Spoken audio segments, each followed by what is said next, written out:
So there I was, staring at 10 illegal vacation cabins on my private island, watching this HOA Karen named Delilah Thornbrook pocket $20,000 every single week, while she had the absolute audacity to call the cops on me for trespassing on land my family has owned since 1923.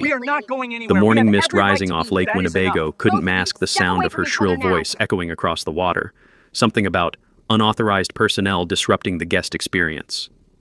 This woman, dripping in fake authority with her embroidered polo and gold-plated clipboard, was literally making more money in 1 month than most people see all year, off my land. But here's what this delusional wannabe real estate mogul had no clue about.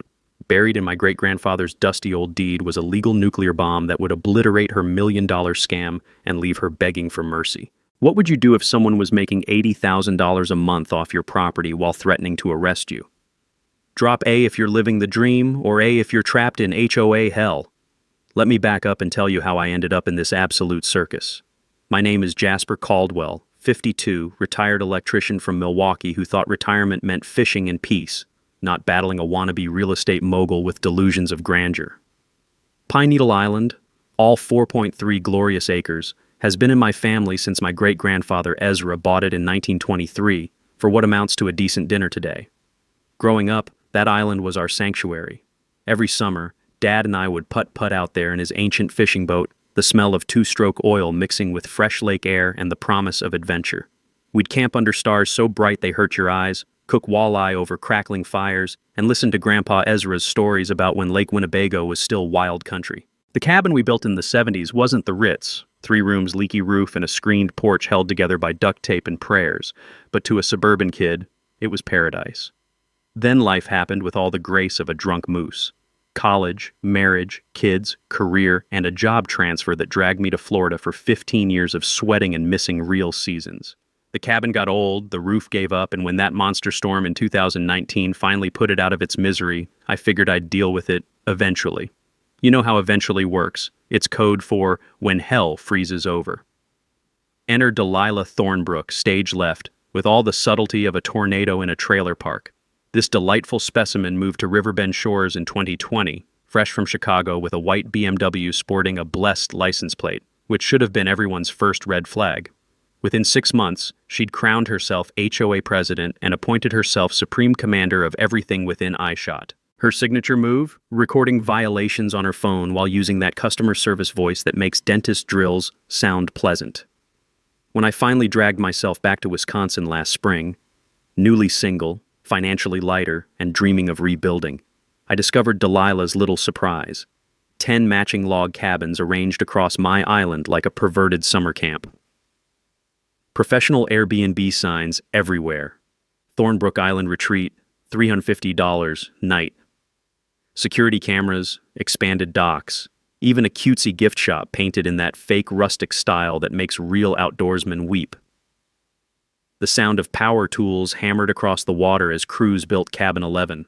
Fresh cedar scent mixed with diesel fumes and something else. The unmistakable smell of money being extracted from stolen property. My boots crunched on composite decking that had murdered the natural shoreline where Grandpa used to skip stones. That's when Her Majesty emerged from the main cabin like she was accepting a Nobel Prize, clutching her sacred clipboard and wearing a property manager polo that probably cost more than my truck payment. "Excuse me, this is private property," she announced with the authority of someone who'd never been told no. I pulled out my deed, the real McCoy, complete with county seal and everything. "You're absolutely right. This is private property. Mine." Her face went through more expressions than a soap opera actress before settling on righteous indignation. "Impossible. This was abandoned land. Adverse possession laws clearly state I have rights after improving neglected property. Here's your knowledge nugget. Adverse possession requires hostile, actual, open, notorious, and continuous use for the statutory period. In Wisconsin, that's 20 years minimum. The key takeaway? You can't just squat on someone's land and claim ownership after a couple years. Lady, you've been here 18 months, tops. Wisconsin law requires 20 years. That's when the mask dropped faster than a lead balloon. The fake smile vanished, replaced by something that belonged in a nature documentary about predators. Listen. Whoever you think you are, I've invested everything into this business. I have insurance, permits, and lawyers who will bury you if you try interfering with my legal operation. 20 minutes later, I was being escorted off my own island by a deputy who turned out to be Delilah's next-door neighbor, while she threatened criminal charges for harassment and attempted fraud. But Princess Clipboard had no idea she was picking a fight with a Navy Seabee who'd spent 20 years learning that the right tools and the right plan can level mountains. The next morning, I woke up to a sheriff's deputy knocking on my motel room door with a restraining order that read like bad fiction. Apparently, I had threatened violence and attempted intimidation against poor, innocent Delilah. The woman had submitted security footage showing me aggressively approaching her property, which was really just me walking on my own damn land looking confused. But Hollywood couldn't have edited it better to make me look like a crazed lunatic. Judge Morrison, who probably spent more time reading his breakfast menu than my case file, granted a temporary injunction preventing me from going within 500 feet of the disputed property. 500 feet! I couldn't even get close enough to count the illegal docks from the water. Meanwhile, Delilah was raking in another $20,000 that week while I sat in a Motel 6 eating gas station sandwiches. But Princess Clipboard wasn't content with just legal warfare. She launched a full-scale propaganda campaign that would have made Joseph Goebbels proud. She flooded local Facebook groups with sob stories about this dangerous drifter from Florida trying to steal her American dream.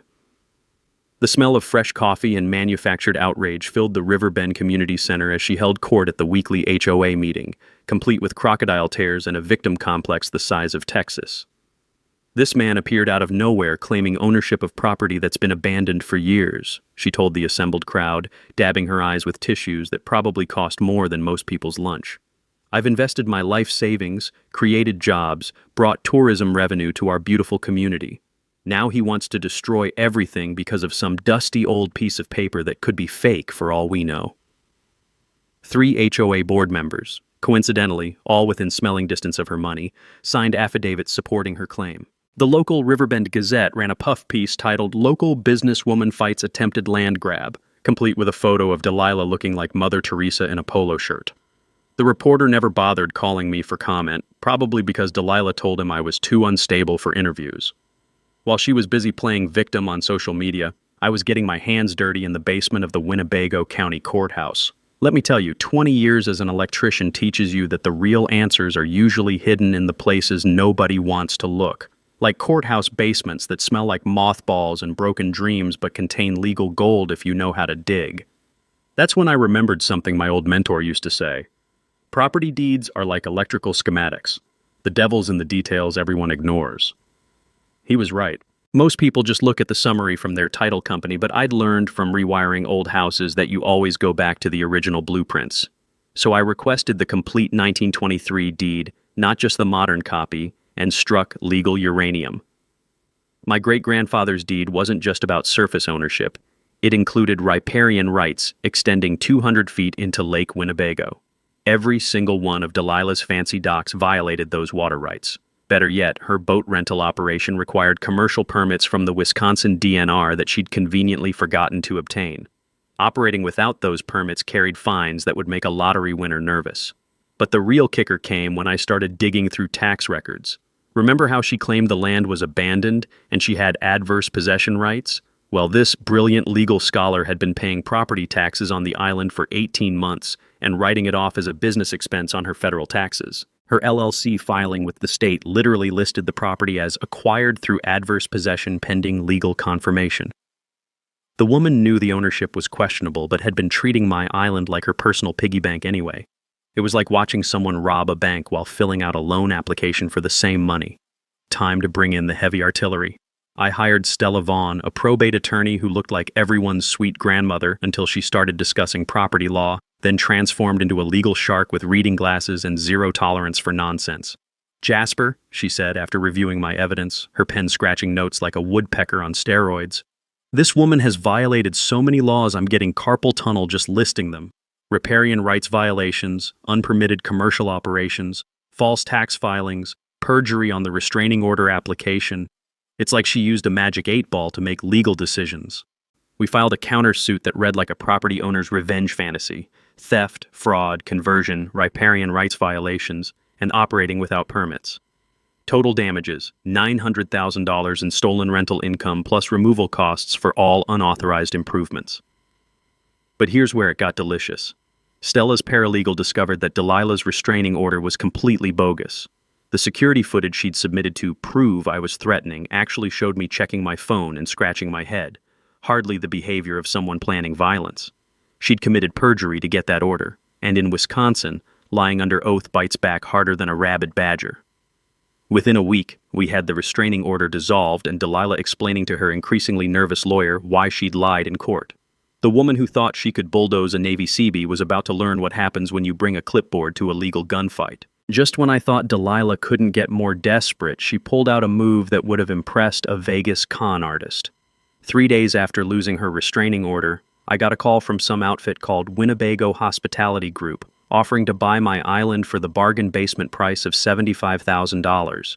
The voice on the phone had all the charm of a used car salesman trying to unload a lemon, talking fast about cash offers, and closing within the week.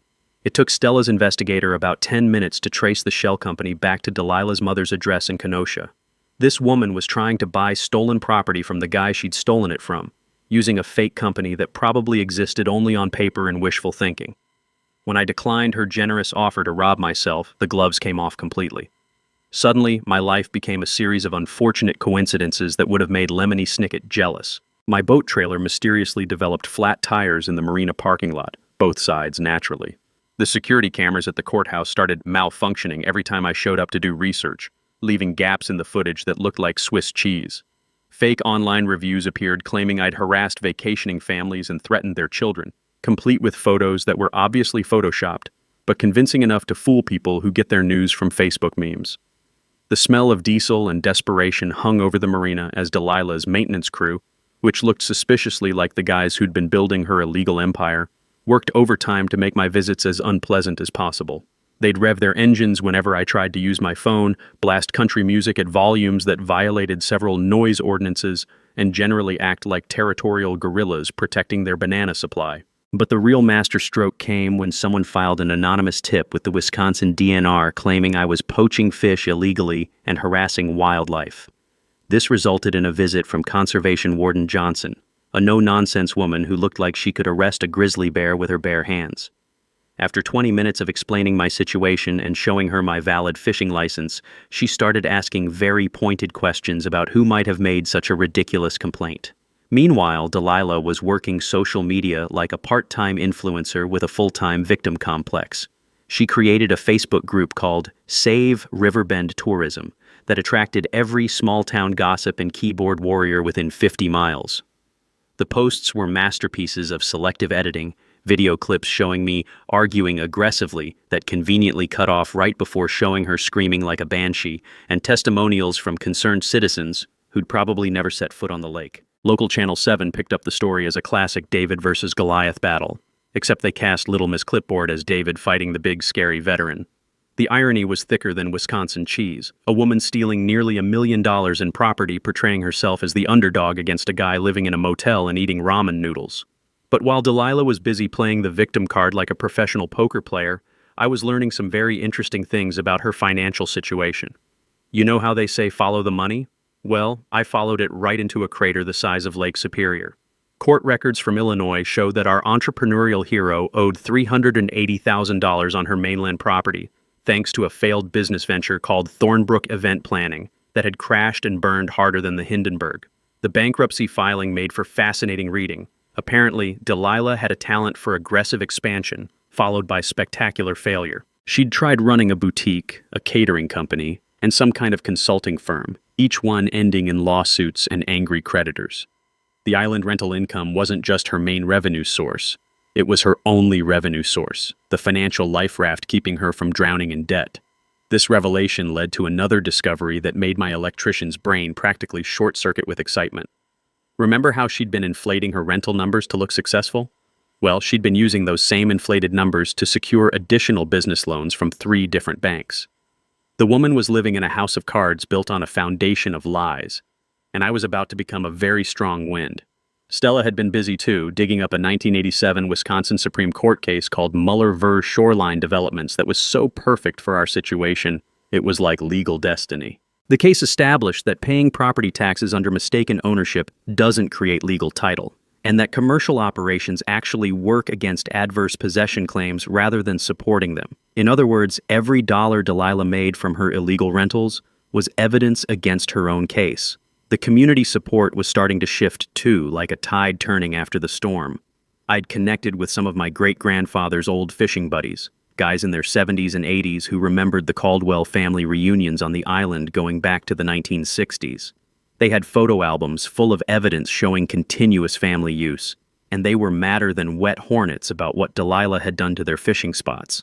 Even better, the local environmental group, Friends of Lake Winnebago, had started documenting the ecological damage from her overdevelopment. Turns out, cramming 10 cabins and their septic systems onto a small island does terrible things to water quality and fish habitat. Mother Nature was building her own case against Princess Clipboard, and she didn't need a lawyer to make her point. 2 weeks later, Delilah played what she thought was her nuclear card. She produced an elderly gentleman named Harold Finch, her mother's boyfriend, who claimed he'd witnessed my great-grandfather Ezra sell the island in a handshake deal back in 1985. According to Harold's suddenly crystal-clear memory, Grandpa Ezra had agreed to sell for $5,000 cash to some developer, making my deed worthless paper. The whole thing stunk worse than week-old fish bait, but Delilah paraded poor Harold around like he was the star witness in the trial of the century. She even got him on local TV, where he told his story with the conviction of someone who'd been coached more than a Super Bowl quarterback. "Oh yes, I remember it clear as day," he said, his voice shaking with either age or nerves. "Ezra needed the money for medical bills. Said the island was more trouble than it was worth." Based on this testimony, Delilah convinced the county prosecutor to open a criminal investigation against me for document fraud.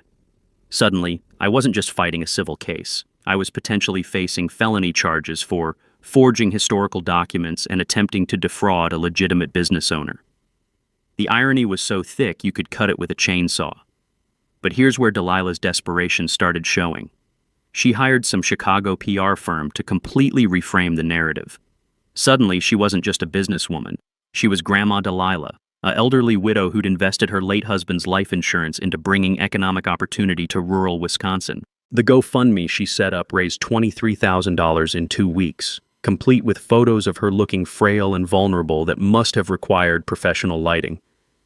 The regional newspaper chain, owned by her golf buddy from the country club, ran a series of sympathetic articles painting me as a Florida con man preying on honest Midwest values. The headlines alone were works of fiction. Elderly businesswoman fights off land scammer and out-of-state fraudster targets local tourism. If I didn't know better, I'd have thought I was reading about someone else entirely. Meanwhile, her lawyer started playing financial hardball that would have made a mob enforcer proud. They demanded I pay $50,000 in storage fees for the cabin construction materials, another $12,000 for security services during my alleged trespassing incidents, and threatened to sue for $200,000 in lost business revenue during the legal proceedings. Their settlement offer was simple: pay $75,000 and they'd make the whole thing disappear quietly. That's when Stella's paralegal made a discovery that changed everything. While reviewing the original courthouse filings for the 100th time, she noticed something that had been staring us in the face all along. My great-grandfather's 1923 deed had been recorded in 2 counties, the original in Winnebago County and a certified copy in Fond du Lac County. I remembered my dad mentioning this once, back when I was a teenager more interested in fishing than family history. "Your great-grandpa was paranoid about losing important papers," he'd said. "Always filed everything twice, sometimes 3 times, just to be safe." At the time, I thought it was just old-fashioned overkill, but Ezra's paranoia was about to save my bacon. The Fond du Lac County version included detailed meets and bounds surveys that the Winnebago copy had somehow lost over the decades. These surveys clearly showed the island boundaries extended beyond where Delilah's cabin sat, meaning she'd built some of them on land that was unquestionably, indisputably mine, according to 2 separate county records dating back a century. But the real bombshell came when the Wisconsin Historical Society got involved. They brought in paper experts, handwriting analysts, and archivists who treated those old documents like archaeological treasures. The paper stock matched other 1923 county documents perfectly. The ink composition was consistent with era-appropriate materials, and the handwriting matched samples from the original county clerk's other filings.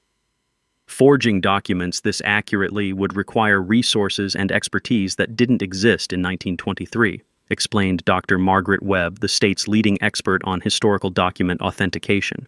You'd essentially need a time machine and a team of master forgers. The probability of fraud is essentially zero.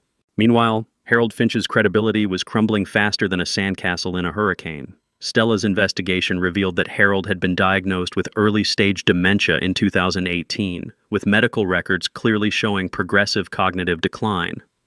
His doctor confirmed that his long-term memory had become significantly unreliable, especially for specific dates and details from decades past.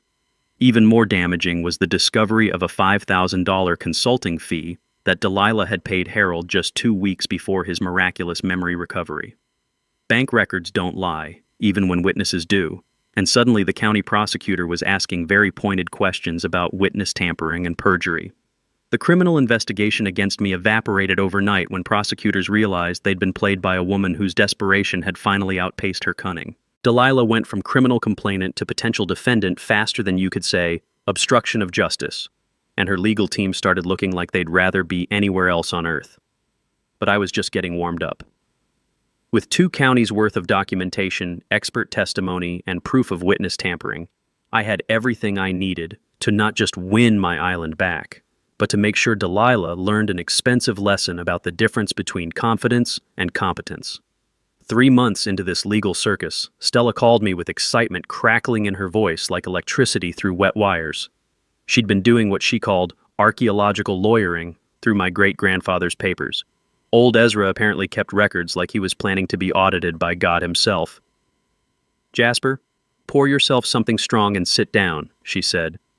"I just found a 1924 amendment that's going to make Delilah wish she'd never heard of Lake Winnebago." The document was tucked inside a manila folder that smelled like cedar and forgotten dreams, filed separately from the main deed because Ezra was the kind of man who believed in belt and suspenders legal protection. The amendment was beautifully clear, written in that formal language from when lawyers used English instead of gibberish. No permanent structures shall be erected that would impede extraction of mineral deposits beneath said property. Every single cabin violated that clause just by existing. But here's where Ezra's forward thinking got really interesting. Back in 1920, geological surveys had identified premium-grade gravel deposits under Pine Needle Island, the kind of lake-washed aggregate that makes construction companies drool and write very large checks. Grandpa had planned a gravel operation but died before implementation, leaving his descendants sitting on what amounted to a buried treasure chest. I remembered those old survey maps from childhood visits to Grandpa's basement, rolled up in tubes and covered with dust thick enough to plant crops in. Back then, they looked like hieroglyphics to a kid more interested in fishing than geology. Now those meaningless squiggles were about to become the most expensive lesson in property law Delilah would ever receive. Stella brought in geologists who confirmed the deposit's value, $2.3 million worth of gravel sleeping peacefully under my island, accessible only if the surface was cleared of permanent structures. The irony was delicious. Delilah had built her empire directly on top of wealth that could have made us both rich if she'd bothered asking permission instead of just taking what wasn't hers. Wisconsin mineral rights law is beautifully brutal in its simplicity. Violations trigger automatic trespass with triple damages, and the surface owner becomes responsible for removing interfering structures at their own expense. Not only would Delilah have to demolish her $1 million investment, but she'd have to pay contractors to destroy her own dreams, while I watched from a lawn chair with popcorn. Meanwhile, my private investigator had been following Delilah's money trail like a forensic accountant with a personal vendetta. Her financial situation was more precarious than a house of cards in a windstorm. The $500,000 loan she'd used for cabin construction was secured with revenue projections based on a 20-year exclusive lease that existed only in her imagination. When banks discover loan fraud, they don't just demand their money back. They trigger cross-default clauses that can force foreclosure on everything the borrower owns. Delilah's personal guarantees meant her mainland house, her BMW, probably her designer clipboard collection. Everything was now at risk because she'd bet the farm on stolen property. The sound of her financial house collapsing was almost musical, like dominoes falling in perfect sequence. Monthly payments exceeded her legitimate income by $8,000, forcing her to rob Peter to pay Paul while Peter was filing criminal charges and Paul was hiring collection agencies. As I sat in Stella's office, surrounded by evidence that could destroy another human being's life completely, I kept hearing my great-grandfather's voice from childhood summers. Real victory isn't about crushing your enemies, Jasper. It's about building something better from the mess they leave behind. I had the nuclear option. Complete legal authority to force immediate demolition with zero compensation. But maybe, just maybe, there was a way to turn this disaster into something that served the community instead of just feeding my hunger for revenge. After all, the best revenge isn't destruction. It's building something so beautiful that everyone remembers what could have been accomplished through cooperation instead of theft. The next morning, I walked into Stella's office to find what looked like a war room designed by lawyers with too much coffee and not enough sleep. She'd assembled what she called the Dream Team, a collection of legal professionals who specialized in turning property disputes into cautionary tales. Rosa Martinez, environmental lawyer extraordinaire, had driven up from Madison with a briefcase full of water rights violations that would make the EPA weep with joy. She looked like she could argue a fish out of water and make it thank her for the experience. "Jasper, I've been fighting lakefront development cases for 15 years, she said, spreading aerial photos across the conference table. "What Delilah did to your island is like using a chainsaw for brain surgery. Messy, illegal, and guaranteed to leave permanent damage." Agent Frank Kowalski from the Wisconsin DNR had the weathered look of someone who'd spent decades protecting natural resources from people who thought environmental laws were suggestions. He'd brought a thick folder of violations that read like a horror novel for fish and wildlife. 10 septic systems on a 4.3-acre island, he muttered, shaking his head. "The contamination levels we're seeing would kill a small lake. This woman turned your family heritage into an ecological disaster zone." Retired Judge Cornelius Wright completed our legal brain trust. At 73, he'd seen every property scam imaginable and had zero patience for people who thought money could buy them out of stupidity. "The key," he explained while cleaning his glasses, "is offering her a way out that saves face while protecting your interests. Corner a desperate person completely, and they'll burn everything down out of spite." Our strategy session felt like planning D-Day, except instead of liberating Europe, we were liberating a small island from a woman with delusions of grandeur. We identified 3 parallel legal tracks: mineral rights violations, commercial trespass, and environmental damage. Each one alone could destroy her financially. Together, they formed a legal tsunami that would wash away her empire and leave her wondering what hit her. Rosa explained something called the clean hands doctrine. Courts favor parties who haven't engaged in wrongdoing themselves. Since I'd never lied, cheated, or built illegal structures, I had what lawyers call the moral high ground, and judges call the obvious winner. Meanwhile, Delilah had accumulated more violations than a parking meter in downtown Chicago. But here's what I learned about mineral rights from my crash course in property law. Imagine ownership like a layer cake, where you can own the frosting without owning the actual cake underneath. Most people assume buying land gives them everything from the center of the earth to outer space, but mineral rights can be sold separately, creating invisible boundaries that explode into very visible lawsuits when someone builds where they shouldn't. The environmental implications were staggering. Forensic accountant Madison Cross had been analyzing Delilah's books like an IRS agent with a personal grudge, discovering she'd been skimming cash payments to avoid taxes on 30% of her rental income. "She's been operating a cash business while filing tax returns that would make Al Capone blush," Madison explained. "Unreported income totaling $280,000 could result in federal criminal charges that make civil court look like a church social." While the lawyers planned legal warfare, I was building community support that would have made a politician jealous. The Veterans of Foreign Wars chapter provided moral backup. Turns out, military folks don't appreciate when civilians steal from fellow veterans. The local environmental group, Friends of Lake Winnebago, had documented ecological damage that looked like before and after photos from an environmental disaster movie. Even the fishing guides were mobilizing, reporting declining fish populations since Delilah's septic systems started poisoning spawning beds. Captain Mike Kowalski, Frank's brother and a 30-year fishing veteran, had photos showing dead zones around the cabin areas that looked like aquatic graveyards. "She killed more fish in 18 months than I've seen die from natural causes in 3 decades, he said, his weathered hands shaking with anger. The media strategy was pure genius. Retired journalist Beverly Storm agreed to document everything in exchange for exclusive access, but with one condition: the story had to focus on environmental protection rather than personal revenge. David versus Goliath sells papers, she explained, but environmental destruction sells souls. Frame this as protecting Wisconsin's natural heritage, and you'll have public opinion eating out of your hand. Our negotiation preparation involved 3 settlement offers ranging from generous to nuclear. Option A let Delilah keep cabin ownership while paying $200,000 for mineral rights access, essentially buying permission to continue her illegal operation.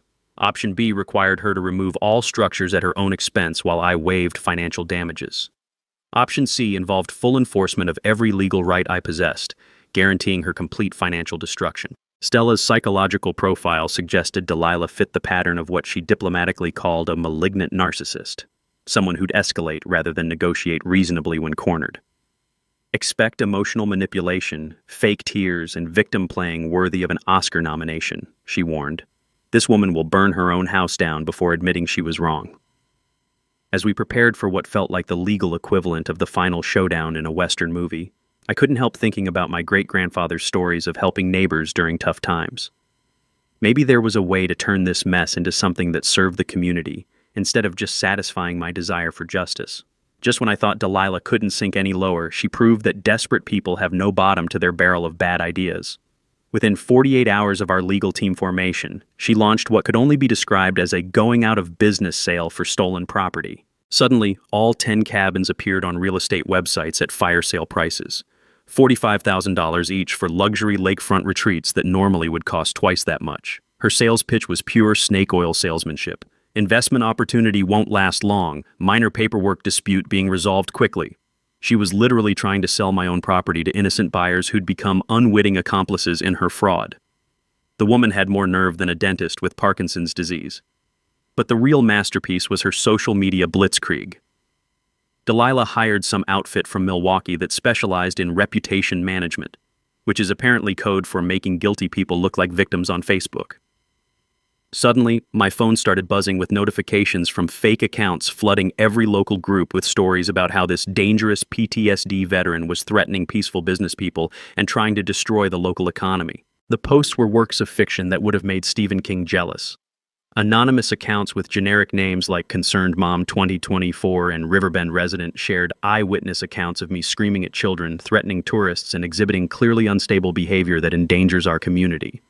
The photos were obviously doctored.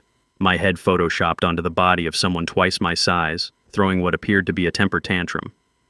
Meanwhile, her maintenance crew had transformed the marina into a construction zone that smelled like diesel fuel and intimidation. These guys, who looked like they'd been recruited from a biker bar's rejection pile, would rev their engines whenever I tried to make phone calls, blast country music at volumes that probably violated the Geneva Convention, and generally act like territorial guerrillas protecting their banana supply. The harassment campaign reached peak stupidity when someone, and I have my suspicions about who, filed another anonymous tip with the DNR claiming I was operating an illegal fishing guide service and harassing protected wildlife. This resulted in a surprise visit from Conservation Warden Johnson and 2 of her colleagues who showed up at my motel room at 6 a.m. looking like they expected to find a major poaching operation. After 20 minutes of showing them my fishing licenses, military ID, and explaining the property situation, Warden Johnson's expression shifted from suspicious to sympathetic to downright annoyed.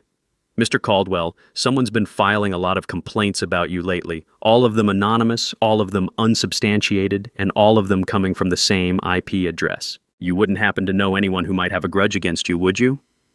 But while Delilah was busy playing dirty tricks that would have embarrassed a middle school bully, my team was uncovering information that made her financial situation look like the Titanic's last few minutes. Court records from 3 states revealed a pattern of business failures that followed her around like a bad credit rating with legs. The bankruptcy filing from her Illinois event planning company read like a masterclass in how not to run a business. She'd expanded too fast, spent money she didn't have, and when creditors came calling, she'd simply declared bankruptcy and moved to Wisconsin to start fresh.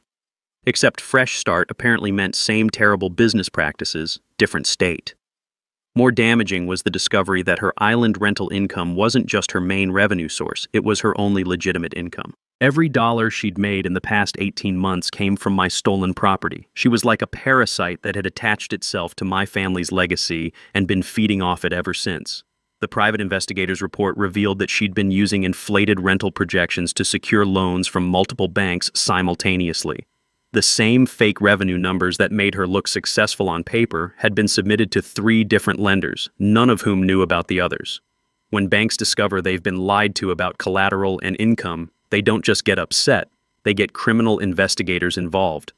But the most delicious discovery came from her own lawyer's files. Remember Pike, her first attorney who'd withdrawn from the case? Well, he'd kept detailed records of every conversation, and privilege doesn't protect communications about ongoing crimes. His notes included direct quotes from Delilah discussing how to make evidence disappear, and coaching witnesses to remember things differently. The woman who'd been playing victim on social media had been caught on record discussing evidence tampering, witness coaching, and what amounted to conspiracy to commit fraud. Pike had documented everything because he'd apparently realized his client was steering their legal ship straight toward the rocks and wanted to make sure he had a lifeboat ready. By the time our investigators finished following the money trail, Delilah's empire looked less like a successful business and more like a criminal enterprise with a good marketing department. The woman who'd accused me of being a scammer had been running a multi-million-dollar scam that made my alleged crimes look like jaywalking compared to armed robbery. But the real bombshell was still coming, because while she was busy destroying her own credibility faster than a politician during election season, we'd discovered something about her identity that would make all her other problems look like practice rounds for the main event. 3 days later, Delilah completely lost whatever remained of her sanity and tried to burn down cabin number 3 for the insurance money. The security cameras she'd installed to spy on me caught her red-handed at 2 a.m., dousing the structure with gasoline from a red container that still had the receipt from Murphy's gas station in her BMW's cup holder. For someone who'd spent months calling me unstable, she was doing a spectacular job of demonstrating what actual crazy looked like. The fire department arrived faster than pizza delivery, which was unfortunate for Delilah's master plan but excellent for the rest of us who prefer our lakes without floating charcoal. Fire Marshal Roberts took one look at the gasoline residue, the melted plastic container, and Delilah standing nearby smelling like a gas station explosion, and called it the easiest arson case he'd seen since someone tried to claim their ex-wife's car spontaneously combusted in the Walmart parking lot. The insurance company's response was swift and brutal. All claims denied immediately, coverage canceled retroactively, and a criminal referral to the state attorney general's office for attempted fraud. Delilah went from potential victim to actual defendant faster than her fake tears could dry, with bail set at $50,000 that her broke behind couldn't afford. But that's when our investigation hit the mother lode of all discoveries. Illinois State Police had been looking for someone named Dolores Thornberry, wanted for real estate fraud involving $300,000 stolen from an elderly couple in Rockford.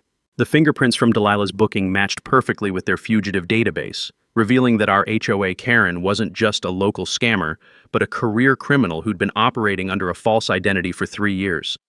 The elderly couple she'd victimized in Illinois were Harold and Margaret Kowalski, no relation to our DNR agent, just 2 retirees who'd trusted the wrong person with their life savings. Dolores had convinced them to invest in a guaranteed return real estate development that existed only in her imagination. When they tried to get their money back, they discovered she'd vanished along with their retirement fund and their faith in humanity. Her probation officer from the Illinois case had been looking for her since 2021, when she'd failed to report for her monthly check-in and disappeared like smoke in the wind.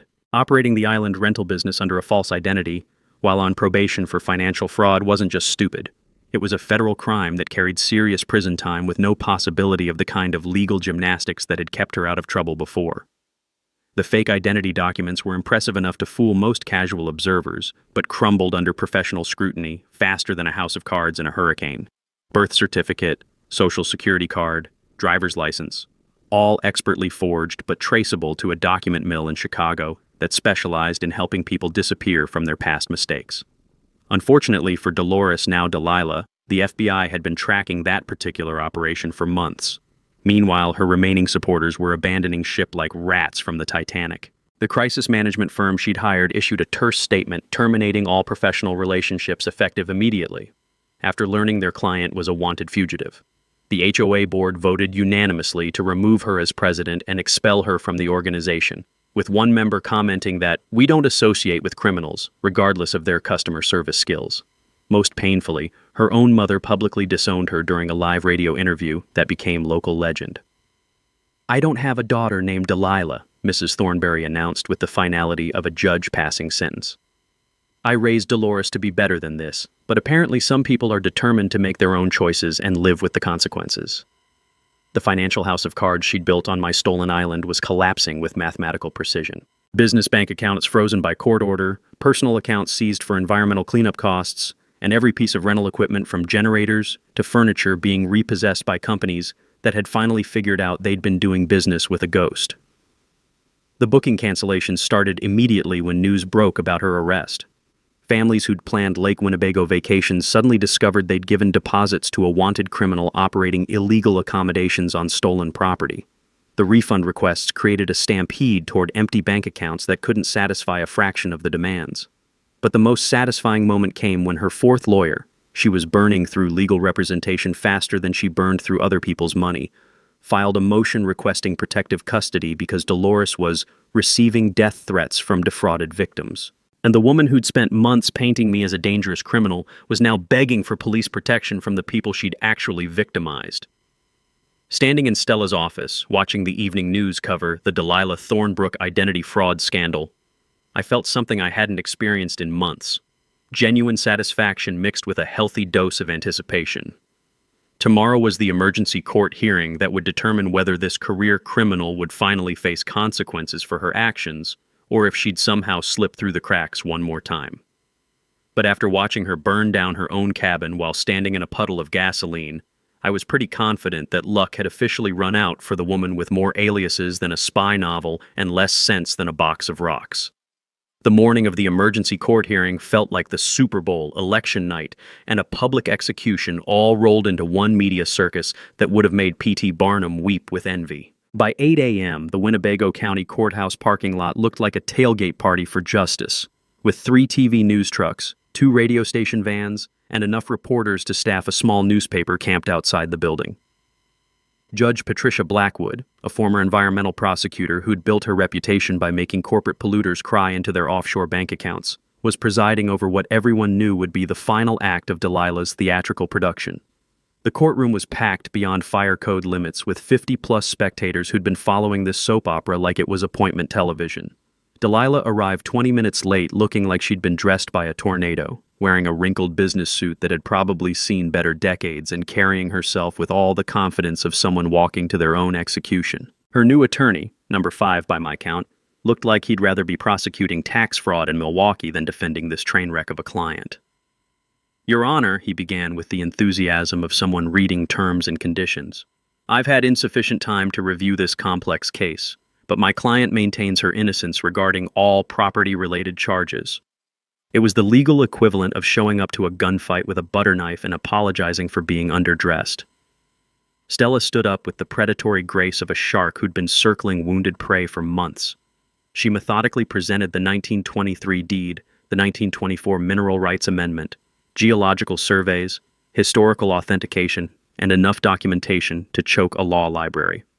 The evidence table looked like an archaeological dig that had uncovered proof of legal ownership going back a century. DNR agent Kowalski testified about environmental violations that made Love Canal look like a nature preserve, showing photographs of dead fish floating around septic outflows that could have illustrated a textbook chapter on how not to manage waterfront property. The courtroom smelled like justice with a side order of environmental protection. That's when Delilah's carefully constructed facade finally cracked like cheap veneer. She interrupted the proceedings by shooting to her feet and screaming, "This is all fake! He's bribing everyone! The whole government is corrupt and they're all in on this conspiracy against honest business people!" Judge Blackwood's gavel came down with the authority of thunder, her voice cutting through the courtroom like a sword through silk. "Ms. Thornbrook, or whoever you claim to be today, you will maintain order in my courtroom, or I will have you removed in restraints." But Delilah was past the point of rational behavior, waving printed Facebook screenshots like they were constitutional amendments and claiming vast conspiracies involving corrupt veterans, fake historical documents, and government officials who hate successful women. The woman had completely disconnected from reality faster than a space shuttle leaving Earth's atmosphere. When Rosa Martinez began explaining the mineral rights violations, complete with geological surveys showing $2.3 million in gravel deposits beneath illegally constructed cabins, Delilah's attorney made a statement that echoed through the courthouse like the final bell at a boxing match. Your Honor, after reviewing the evidence presented, we have no legal basis whatsoever for claiming ownership of the disputed property. The mic drop moment came when Stella presented her final exhibit. High-definition video footage of Delilah instructing her construction crew to lose permit applications and coaching Harold Finch to remember the handshake deal differently. The woman who'd spent months claiming moral high ground had been caught red-handed, orchestrating a conspiracy that would have impressed organized crime bosses. Delilah collapsed into her chair like a deflated balloon, sobbing words that will forever be remembered in Winnebago County legal history. But I built everything. I worked so hard.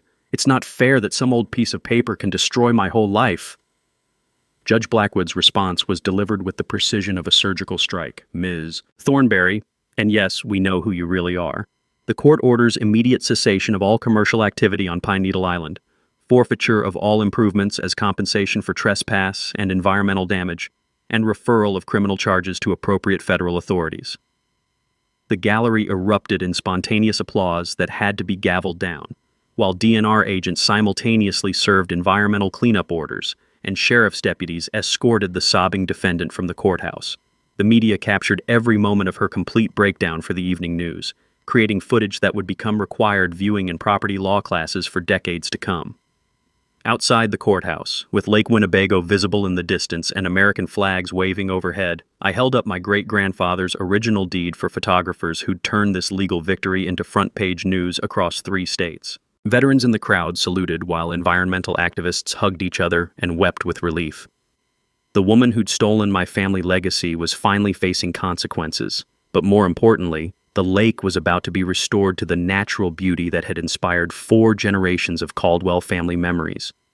Justice had been served with a side of environmental protection, and it tasted better than any meal I'd ever eaten.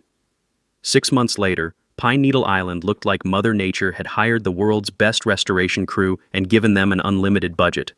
The DNR environmental teams had worked miracles, removing contaminated soil and replanting native wildflowers that now swayed in the lake breeze like they were welcoming visitors back to paradise. The sound of eagles calling overhead replaced the noise of construction equipment, and for the first time in years, I could smell clean lake water instead of septic system failures. I'd established the Ezra Caldwell Environmental Education Foundation, using the $1.2 million in court-awarded damages, turning the island into a hands-on learning laboratory, where local school kids could discover what healthy ecosystems actually look like. Watching 8-year-olds catch their first fish in waters that had been dead zones just months earlier felt better than any revenge fantasy I'd ever imagined. The veterans of foreign wars got weekend camping privileges for PTSD therapy programs, creating a space where guys like me could find peace without someone trying to charge us $350 a night for the privilege.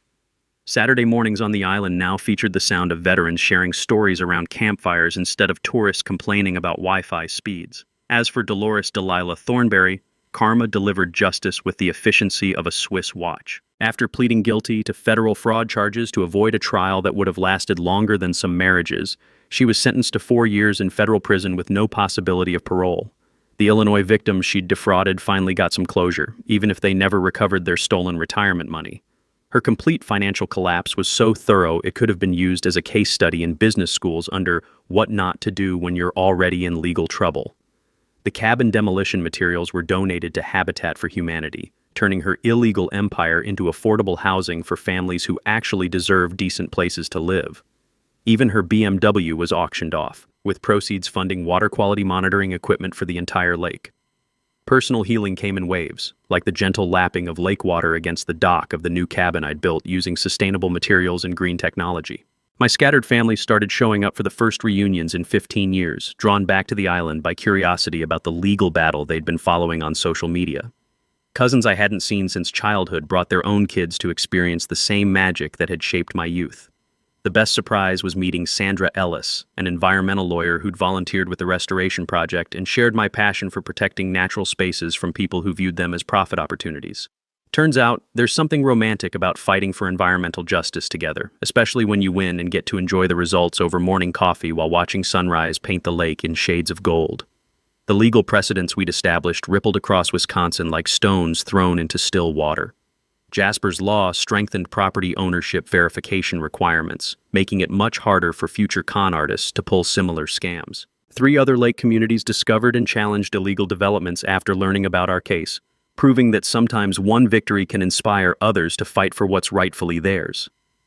Environmental groups started using our case as a template for similar legal challenges, while veterans advocacy organizations cited our island therapy programs as models for other states. The documentary filmmakers who'd bought our story rights turned it into a Netflix special that made environmental protection look cooler than superhero movies. But the most meaningful moment came during our first annual Pine Needle Island Environmental Days, when Harold and Margaret Kowalski, the elderly Illinois couple Dolores had defrauded, visited to see what their stolen money had inadvertently helped create. Watching them smile while their grandchildren learned about water conservation felt like the universe had finally balanced its books. Standing on the dock my great-grandfather had built, fishing with his old rod while children laughed during a school field trip, I realized Ezra had been right about victory being bigger than just winning. The island now served hundreds of people instead of enriching one criminal, and the eagles nesting overhead for the first time in 20 years seemed to approve of the changes. Ready to share your own HOA horror story? Drop it in the comments below. We read every single one, and some of these nightmares might become future videos that help other people fight back against petty tyrants with clipboards. If you love seeing justice served with environmental protection on the side, smash that subscribe button and ring the notification bell. Next week, City Council tried to steal my 100-year-old oak tree. The arborist's report made them pay $50,000. Sometimes the best revenge isn't destruction. It's building something so beautiful that everyone remembers what could have been accomplished through honesty instead of theft. That's all for today's HOA madness. If watching justice serve itself made your day, smash that like button, share your thoughts down below, and make sure you're subscribed. More outrageous neighborhood showdowns are just around the corner.